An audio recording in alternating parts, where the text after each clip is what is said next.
Safety, environment, and the ability to respond to a disaster. Those are just some of the concerns surrounding the increased amount of train traffic in some local communities.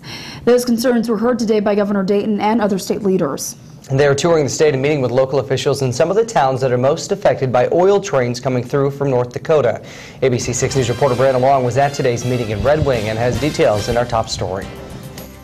One of the biggest problems people in Red Wing have is just the number of trains coming through the town carrying oil on them.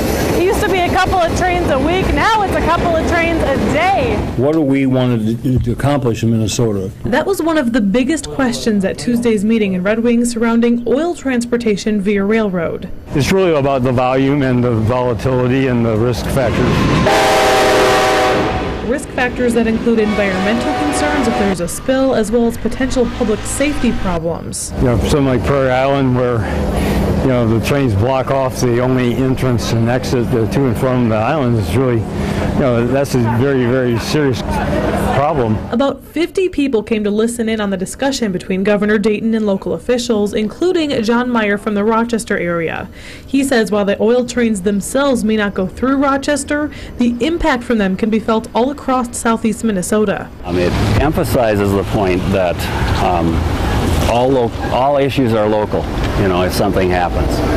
And clearly, any kind of safety measures we put in place should be put in place system-wide because it could happen anywhere. And if something does happen, would local firefighters and police be prepared for it? That's another worry, is whether some of the smaller communities are trained for such a catastrophe. We'll have to be very aggressive.